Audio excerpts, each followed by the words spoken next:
Good morning, good afternoon, good whatever time it is where you are logging in from. My name is Tucker Johnson, and I am your instructor today as we all experience NIMSY Live Learning.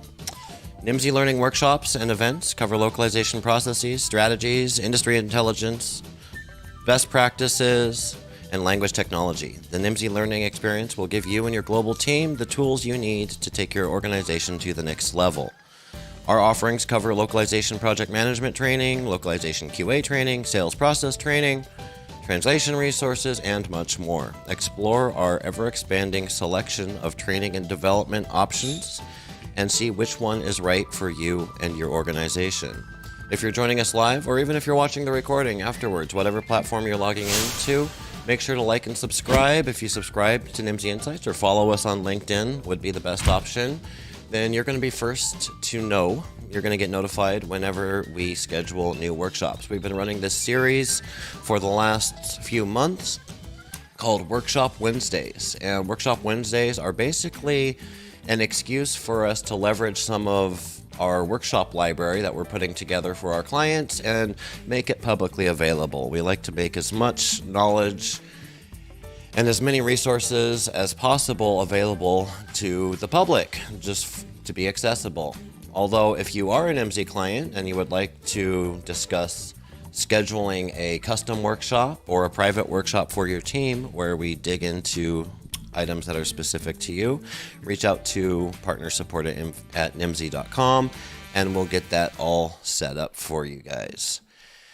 A couple things, introduction to the platform today. We're doing this as a LinkedIn Live event here on LinkedIn. I see some people joining in chat over here. If you join in chat, leave your questions, comments. We'll bring those up on screen, try to address those as much as possible. If you're not joining us live, then that's okay too. We like to archive these workshops on our NIMSY YouTube channel. You can also find them here on LinkedIn.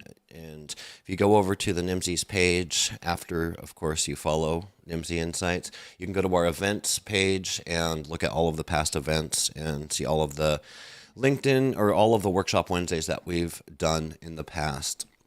Today, we are talking about soft skills. And a lot of what I talk about on these workshops is soft skills. It's something that's really important to me because as a project manager myself, I started out as a project manager in this industry.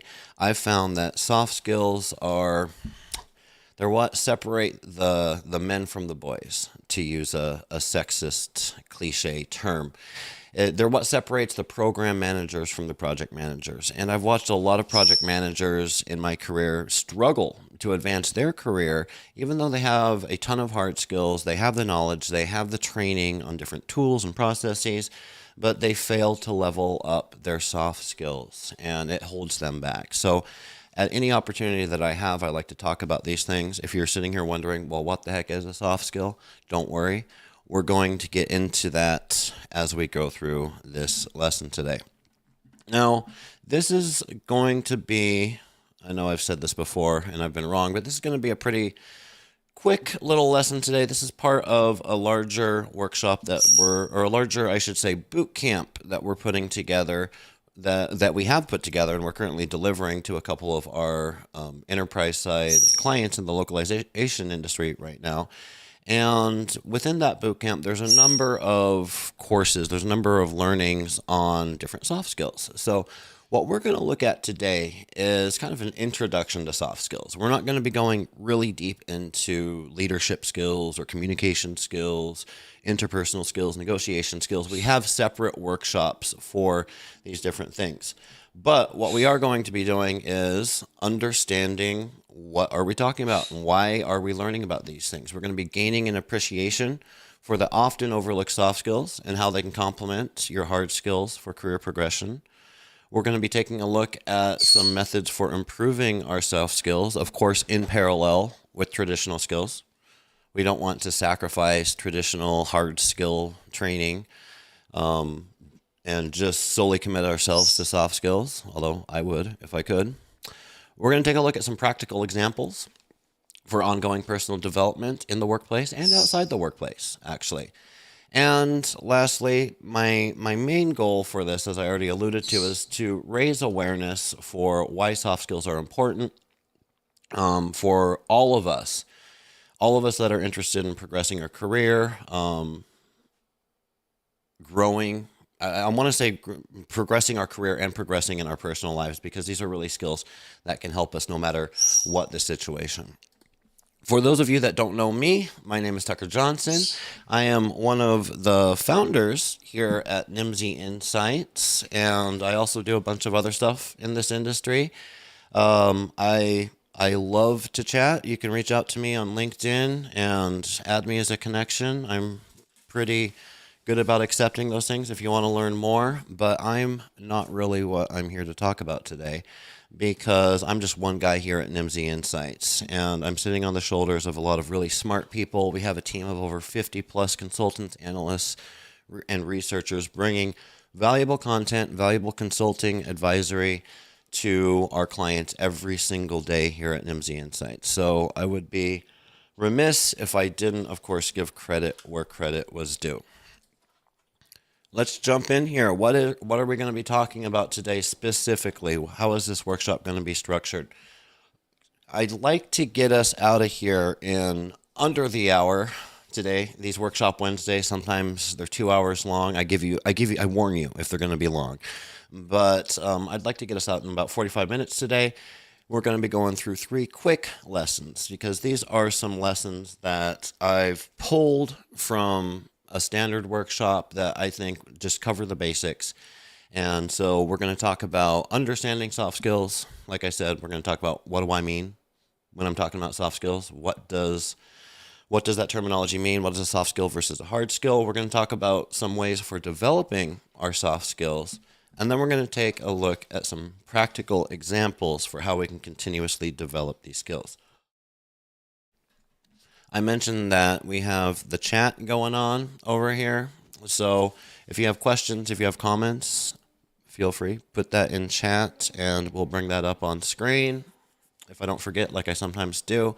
But also for the chat, I want to say that the chat's really good just to network and meet new people that are also in chat. Feel free to start conversations in there. That's one of the cool things about LinkedIn events is you have this networking tab, and you can talk to anybody in that networking tab, even if you're not connected with them. So I've heard feedback from people that have joined Nimsy Live episodes or Workshop Wednesdays, where they really enjoy meeting new people in that networking tab, and they actually walk away with some good new connections. This is, like I mentioned, we're not going to be getting deep into some of the specific skills today, but we're raising awareness for the importance of these things. And I mentioned that we do these boot camps for our clients, and a boot camp would look like a big syllabus. So one that I'm currently working on right now is over the course of about 3 months, we are doing weekly workshops with a globalization team for one of our enterprise clients. And we have a syllabus, we have a schedule, we have a plan for all of that. This is just one of those workshops in there. But if we want to get deeper into specific skills, we have these other workshops. Many of these have already been done as a NIMSY live learning or a workshop Wednesday, so you can find them on our YouTube channel. Some of these are also available as e-learning modules. If you go to nimsy.com/courses, you can check out all of our e-learning modules there. We have communication skills for project managers, account management for project managers, work prioritization and time management.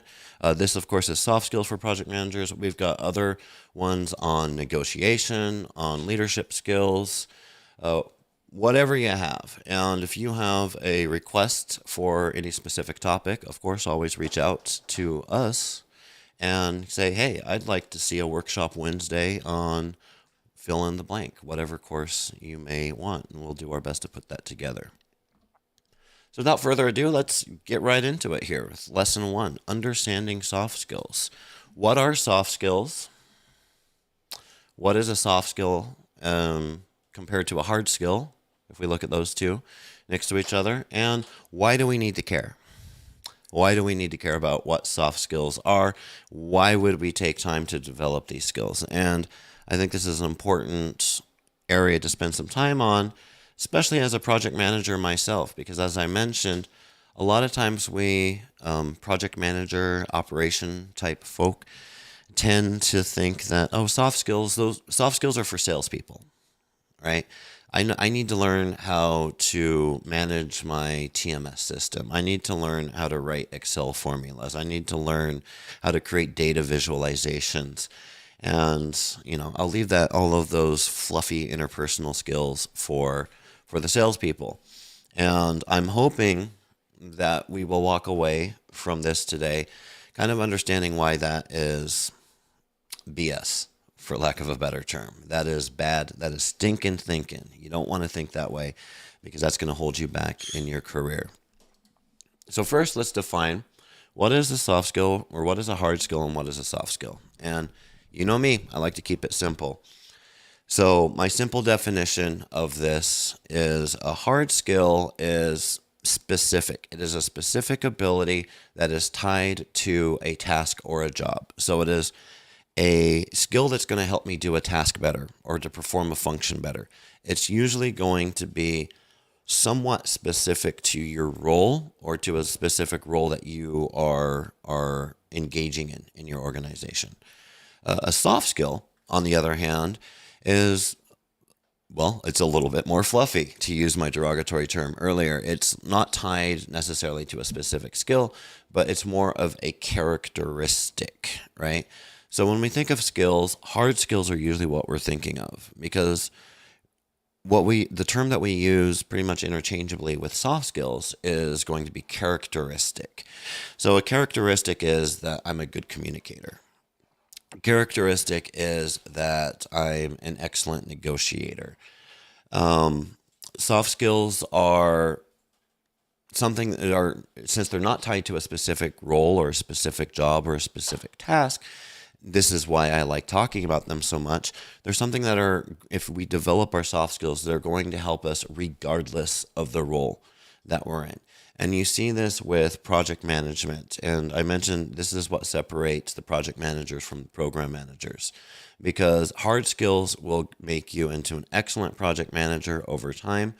And if we fail to develop our soft skills, our, let's say, leadership skills, time management skills, things like that, then it's going to hold us back, because those are the type of characteristics that hiring managers and senior managers are looking for to promote or to hire people into those more senior level roles. keeping on this theme of difference between hard skills and soft skills, I can say that hard skills can be easily taught. They can be replicated. They can be documented and codified and measured via service level agreements, KPIs, all of those fancy metric measuring acronyms that we like to do. They are concrete. You can wrap your mind around them. You can write about them. You can document them. Soft skills, rather than being taught necessarily, really have to be learned. What do I mean by that? Well, I can sign you up for a course on how, Excel, to use my previous example, how to write basic formulas in Excel. And I can teach you that. And if I sit your butt into a classroom for an hour, I can pretty much make you walk away with some hard skills about Excel management, right? Whether you like that or not, you're going to walk away knowing something. Soft skills need to be learned. Soft skills really require that the learner be receptive and eager, I would say, to learning the soft skills. And in order to be receptive and eager to learning the soft skills, a prerequisite to that is that you need to understand what is the importance of soft skills. Why do I need to learn these? Because if I don't understand why it's important to me, then chances are I'm not going to be very receptive to learning that. And that's why we're doing this workshop today. This is my goal, to help us all understand why they're so important. Rather than being taught in a traditional setting, like with an e-learning, or we can learn them via e-learning, but with a course schedule and a syllabus and step 1, step 2, step 3, we learn soft skills through observation. They're picked up over time. I like to think of it as we learn them through osmosis, right? We surround ourselves with people that are really good communicators, then we are just through osmosis going to become better communication. So the way that we go about developing and maintaining our soft skills is a little bit different than with hard skills. One of the downsides to it is it's really hard to measure soft skills. Excuse me. And we see this hard to measure on resumes and CVs. So a lot of folks that are perhaps watching this workshop or joining us live today, you've either in the past or in the future or currently have put together a resume or a CV or filled out a job application of some sort. And in that job application, they're going to ask you, what are your skills? And a lot of times it's, here's a checklist of skills to go down. It's really easy to list your hard skills. Like, I know how to use a Microsoft project. I am certified in X, Y, and Z. That's another thing about hard skills is a lot of times you can be certified at different levels and things because they're easy to measure. Soft skills are less easy to measure. So how do you measure good communication skills? How do you measure good leadership abilities? It's hard. It requires more anecdotal information. And I would say that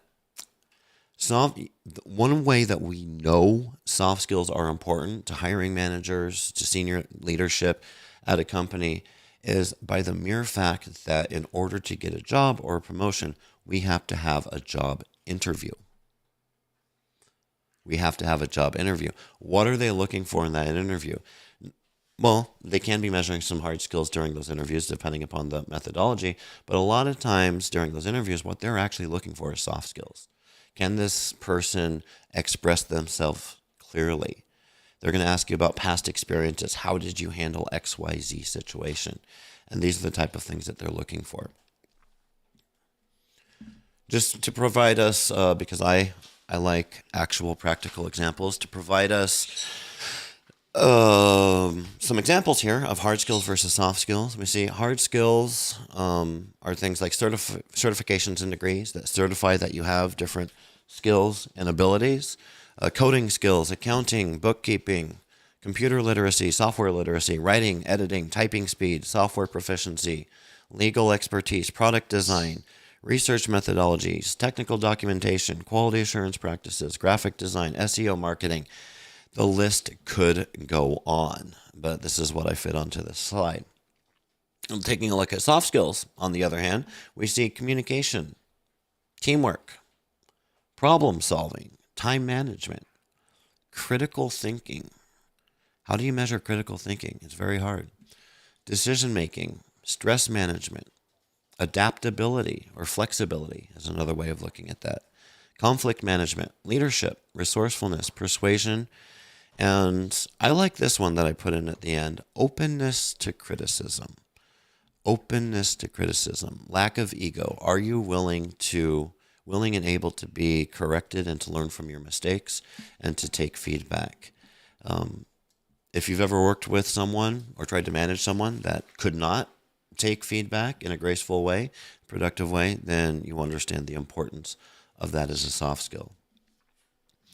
Well, and I've kind of given away the gotcha here, but which is more important, hard skills or soft skills? And my answer is both.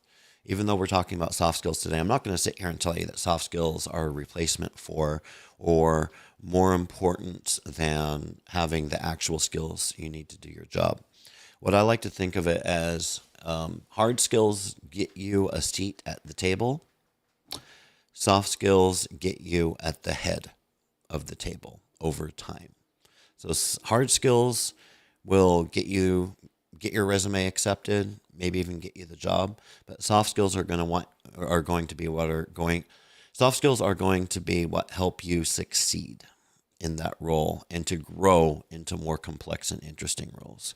And I say you could have all the right quote unquote qualifications that you need for a role, but you could still fail to grow professionally because of poor communication, poor interpersonal skills, or lack of discipline, which are all soft skills.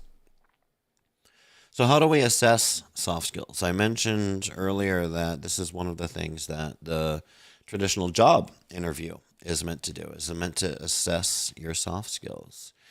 But how do I assess my soft skills? Because in the next section, in the next lesson, we're going to be looking about how do I develop my soft skills. Before I develop my soft skills, I need to understand which ones do I need to develop. So if I were to sit down and have a conversation with myself about where I could improve or how I could develop in my soft skills, I would start taking a look at these questions that I have here on screen. First one, what would you do if your boss disagreed with you on an important project? How do you handle an angry client? How would you motivate your team, especially if you're in a leadership position? How would you motivate your team during crunch time? How do you prioritize work? Right? Especially if there's completing deadlines, competing priorities, what would you do in that situation? If you were assigned to a team with an underperformer, and hey, a lot of us don't need to get too hypothetical here. A lot of us have had these experiences before. If you were assigned to a team with an underperformer, how would you handle that situation? How would you give feedback to a colleague who is doing something wrong? Basically, interview yourself. Ask these behavioral questions. Use these hypothetical scenarios to kind of test yourselves. And if you don't have set answers or solid answers to any of these, then that might be something where you want to explore a little bit. If you ask yourself, how would I handle an angry client? And you say, I don't really know. Or if your answer is, well, I'd ask my boss, and that's the extent of your answer, then, hey, maybe we need to explore, take some e-learning courses or talk to a mentor, some of the other stuff that we'll be talking about in the next lesson. Maybe we need to take some of these steps so that we can help develop our client communication skills or our conflict management skills. Food for thought. And the list could go on here. These are just some examples that I picked out. Now, it is 2022. And soft skills, well, I shouldn't say they're in more demand now than ever. Soft skills have always been in demand. But these are some statistics from 2022. I provided a link. These are from LinkedIn. I provided a link to the article. down at the bottom, but let's just go through some basic statistics here. 93% of employers want to see soft skills on your resume. 91% of talent professionals say soft skills are, quote unquote, very important to the future of human resources. This is an interesting one. 89% of bad hires typically lack soft skills. So that means people, employees, team members that were identified as bad hires, upon a postmortem or upon further analysis, they realize that 9 out of 10 of those people lacked soft skills. So even though they got the job, they got hired, they didn't get to the head of the table. They got excused from the table because they lacked soft skills. 57% of companies struggle to assess soft skills accurately, and that's why we're talking about this today on how you can better assess soft skills yourself. Now, if we want to take a look at the top skills that are in demand for 2022, that's why I have these listed right here on the right. This is going to help you prioritize. How are you doing in these different areas? In communication, customer service, scheduling, time management, project management, analytical thinking, flexibility, independent working. Once again, these are directly from LinkedIn. I'm not just giving my opinion on these. This is based upon research over at LinkedIn here. So these are the skills that we want to help develop in 2022. Communication, customer service, scheduling, time management, project management, analytical thinking, flexibility, and independent working. And this is why here at NIMSY Insight, we have workshops or e-learnings or resources available for our clients and for the public, a lot for the public as well, based around these skills, because this is what's going to make a difference in this year and moving forward. So to wrap up lesson 1 here, just to recap, hard skills are specific abilities that help with specific tasks.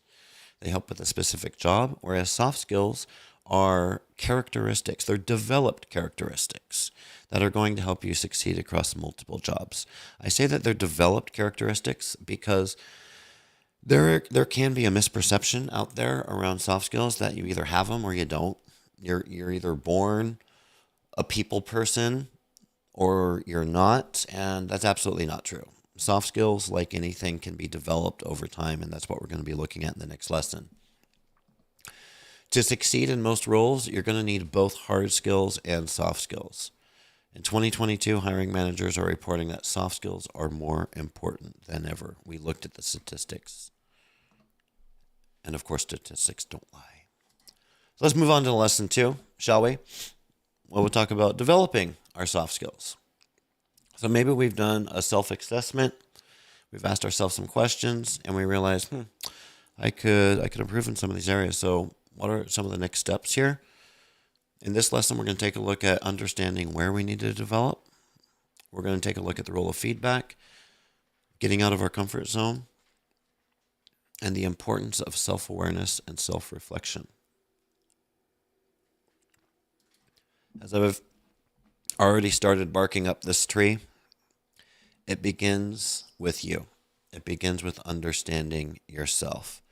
So we can't develop our skills until we identify which skills we need to develop. So hard skills are pretty easy to understand. You either know something or you don't. You're either certified or you're not. But with soft skills, there are fewer resources available for us to help us understand where we need to develop. So this is where we really need to get to know ourselves here. And another course that we do here at NIMSY Insights, titled Account Management for Project Managers, has a whole lesson on this. And it is all about getting to know yourself. So you need to ask yourself some questions. What are your strengths? What are your weaknesses? What are your goals? Where do you see yourself in 5 years? Why are you here? Meaning, why are you in this job? Why are you in this industry? Why are you in this phase of life? Ask yourself these quote unquote deep questions to get to know yourself. Some questions that you can ask yourself to help you better understand yourself. What self skills are you lacking? Pretty self-explanatory.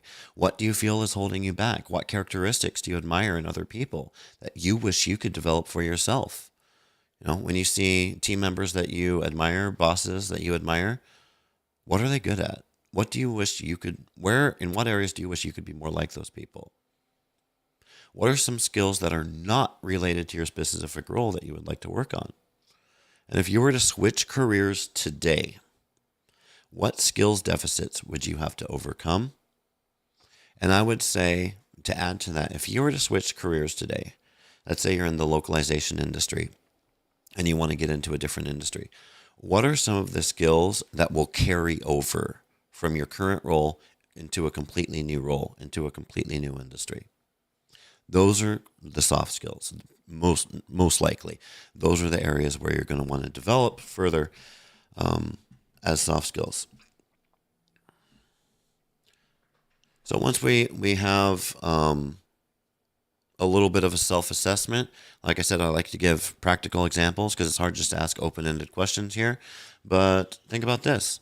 Could you improve your interpersonal skills? Could you be a better leader? How about cooperation and your ability to work on a team? How is your emotional intelligence? How is your focus and motivation these days? Yeah. In a post-pandemic world, are you as focused and motivated as you were 3 years ago? There are soft skills that you can develop in that area. How are your time management abilities? Are you always late to meetings? Do you struggle to meet deadlines? There are skills that you can learn to improve that. How flexible are you? How creative are you? How is your critical thinking? Do you have a hard time thinking outside the box? These are all things that you could develop. One of the most powerful tools in your arsenal, other than the self-assessment, is to be asking for feedback. Now, when I say ask for feedback, I don't mean just ask anybody. Ask somebody that you respect. And in the next lesson, we're going to talk about mentors and coaches and the roles that they play. But it starts with this cycle. It's this feedback cycle. It starts with a desire to improve. You ask for feedback from someone who you trust and someone who's familiar with your work. You take that feedback and you reflect upon it. Don't take it personally, right? Don't take it personally. This is why it's so important to make sure that you're asking for feedback from someone that you trust. And part of that is asking for feedback from someone who has your best interests in mind, right? Now, after you receive that feedback, act on it. You've reflected upon it. You've analyzed it. You've taken it. You've looked at it. You haven't discarded it. You haven't gotten defensive. Now it's time to take actionable steps to improve. Whether that's signing up for an e-learning, talking to a mentor or a coach, or just asking for more feedback. It's like, oh, your feedback is that I could be a better communicator. Do you have any feedback now on what I could do to get there? Would be the next question. Let me turn off my chat here so that you're not hearing all of that. All right. Now, perhaps the most useful single piece of advice that I can give you to help develop your soft skills is get out of your comfort zone. Get out of your comfort zone. If you're comfortable in whatever you're doing, then you're not growing, you're not learning, you're not developing. I mean, great advice, Tucker, but how do I do that? Well, volunteer for something. Volunteer for something that you're not qualified for. Learn on the job. Hang out with people outside of your normal professional or social group, right? Expose yourself to new people and new ideas. Sign up to give a presentation, either internally or maybe at a conference, maybe at a webinar. Reach out to Nimsy Insights and say, hey, I'd like to host a workshop Wednesday and present on a certain topic. And in the course of putting that together, putting that presentation, that e-learning, whatever, together, you're going to learn a lot more because you're getting out of your comfort zone. Now, I like to say, I posted this as a video. I'm not going to make you watch the video. It's like 5 minutes, but I provided a link here in the deck. I've got 3 pieces of advice for you. 1, do things you suck at. This is getting out of your comfort zone. 2, don't be afraid to fail. Fail big and fail repeatedly. And 3, fail publicly. Fail in public. If you're failing and you're hiding the fact that you're failing, then you're not opening yourself up to feedback, which is oh so important to developing your soft skills. You need to fail publicly so that people can laugh at you, basically. But, other than laughing at you, they're going to provide you feedback. And then it's your job to, once again, don't get defensive. Take that feedback, look at it, self-reflect upon it, and continue through that constant development cycle. And my bonus tip, of course, is have fun and help others. Because if you look at this and say, wow, failing's not fun. Well, learn to have fun while failing. That's a great soft skill in and of itself.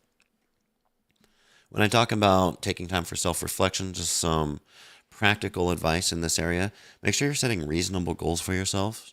Specific goals, write them down. Write them down so that you can measure them. Because if you don't write them down, it's going to be hard to monitor your progress. You want to make sure that you're checking in with yourself regularly. It can be tricky to define objective measures for soft skills. So don't overthink this step. Don't get stuck in the details. Have an accountability partner. And lastly, probably most importantly, in my opinion, is don't compare yourself to others. Compare yourself to yourself. If you're trying to be a better leader, a better team member, a better partner, better communicator, don't compare yourself. If you're trying to be a better presenter and give better presentations, well, first of all, we have a workshop Wednesday for that. Go look it up. But if you're trying to be a better presenter, don't compare yourself to the people up giving TED Talks multiple times a year. Prepare yourself to how good you were last week, last month, last year. Otherwise, you're going to get depressed really quickly because there's always going to be someone better than you out there.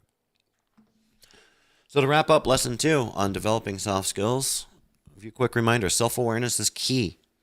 Before we can develop our soft skills, we must first understand what skills need to be developed.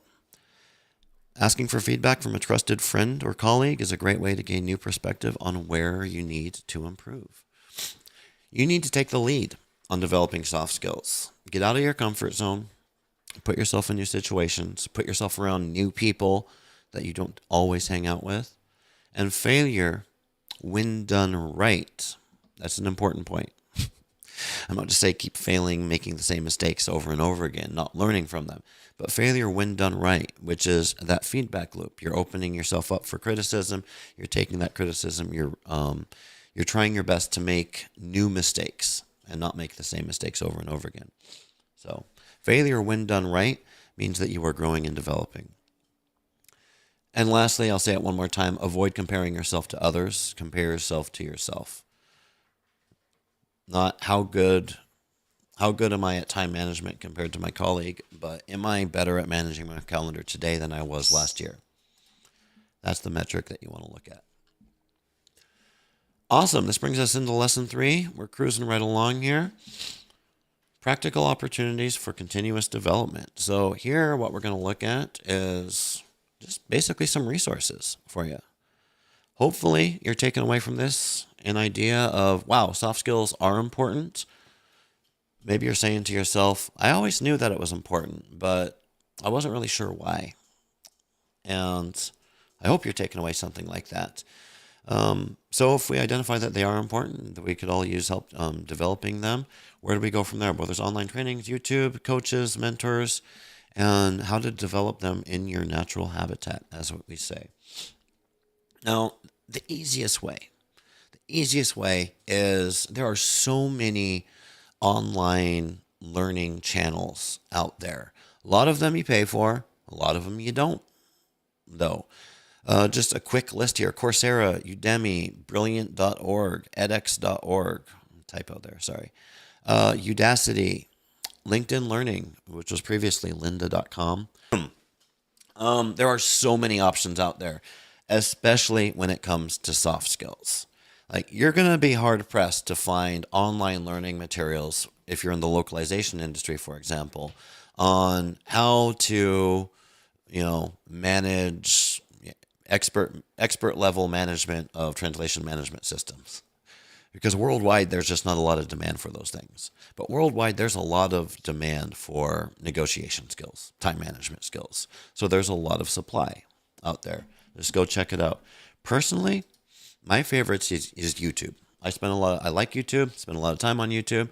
So the first thing that I'm going to look for is what creators out there are publishing good content on YouTube. And then I'll find a creator that I like, that I can relate to. Right? Not all of them are going to be good. Not all of them are going to be a good fit for me. But I'll find someone that I like. Podcasts. A lot of people love podcasts out there. A lot of people like to read. So there's lots of LinkedIn articles. There's lots of online how-tos. If you like Nimsy Learnings, there's a lot of Nimsy Learnings out there that are going to help you develop these things. Workshop Wednesdays. Go check out our YouTube channel. We have a lot of good stuff out there. Now, if you want to go a little bit more personal route, let's talk about coaching and mentoring. Now, this is something that I get asked about a lot. A lot. People are reaching out to me and asking, where could I find a coach? Where can I find a mentor in the industry? They usually don't ask me to be a coach or a mentor because they know better.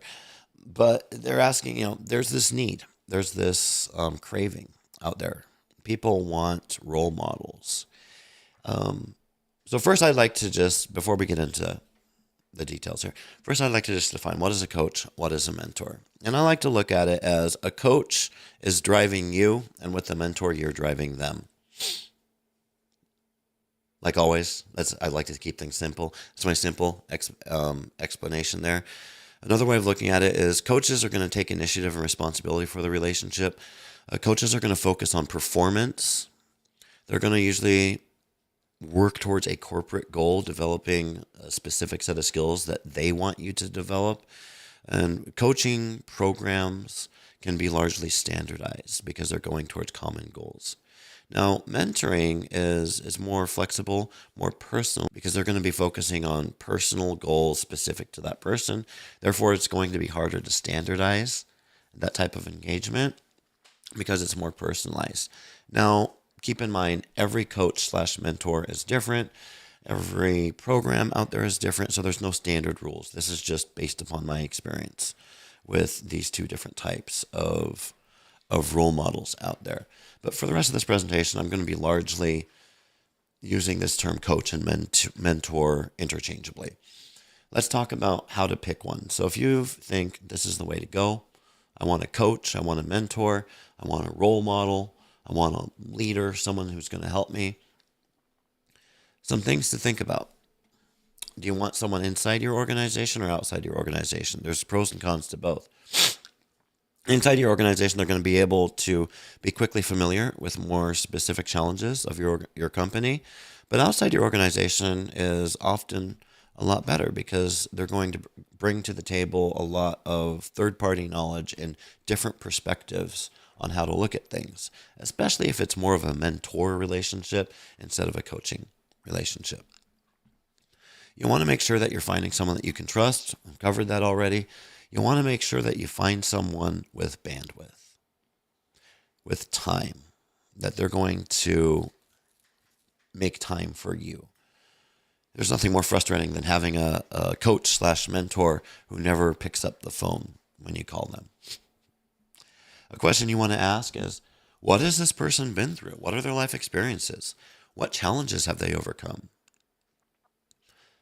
Ideally, you want to find someone who has overcome the same challenges that you're facing, because if they've already been through those challenges, then they're going to be able to give you the advice that you need, or the guidance, or the support that you need to overcome those same challenges. I can't mentor someone. I can't coach someone anymore, right? Another way of looking at that is, do they have what you want? And therefore, can they tell you how to get it?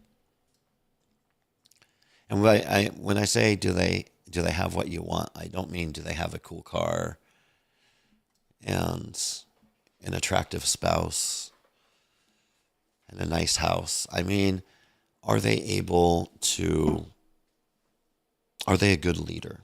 Are they charismatic? Are they excellent with managing their time and expectations? Soft skills, not hard things. Certainly not objects. You're going to want to pick a scope. Like I said, a coach can't help you with something if they're not an expert in it themselves. And nobody's an expert in everything. So don't be afraid, even if you have a coach. If that coach isn't an expert in the area where you want to develop, find someone who is. Make sure to interview a coach or mentor before signing up. Always a good practice. You want to make sure it's a good fit. Even if they're on paper, they're the ideal person, personality comes into it too. Is this someone that you can see yourself getting along with, learning from, respecting? A way to protect yourself is, I would say, put that coach on probation period. You know, when you get hired, you have a 90-day probation period where they're evaluating them. You don't have to tell them that you're putting them on probation, but I would like to say, hey, can you be my temporary coach, my temporary mentor, right? Until I, through this certain phase for the next 30 days, 60 days, 90 days, whatever. Test them out a little bit. You don't have to make it official. You can keep it informal and make sure that it's going to be a good fit before committing further. And lastly, sometimes, I should say a lot of times, the best coaches and mentors are already right in front of you. They're people that you work with every single day. It's your boss, it's your colleague, it's someone from another department within your same organization. It's a member of a social group that you belong to. You don't need to go out there and start Google searching for professional coaches, professional mentors. A lot of times these people are right in front of you. And in my experience, people are really receptive to others coming up to them and saying, hey, would you mind mentoring me in a somewhat official or unofficial capacity? Now remember, a mentor-mentee relationship is driven by the mentee. So don't expect them to have a 6-week program standardized to do that. If they say yes, then you're going to have to drive that relationship. But in my experience, most people are actually kind of flattered to be asked that. So don't be afraid to ask. And you know what? If they can't do it, if they don't have time, they'll tell you. But you know what they also might do is refer you to somebody else who does have the time or who does have the expertise to be able to help you. Wrapping up our last lesson here, there are many, many free resources available to you for ongoing professional development, ongoing soft skill development.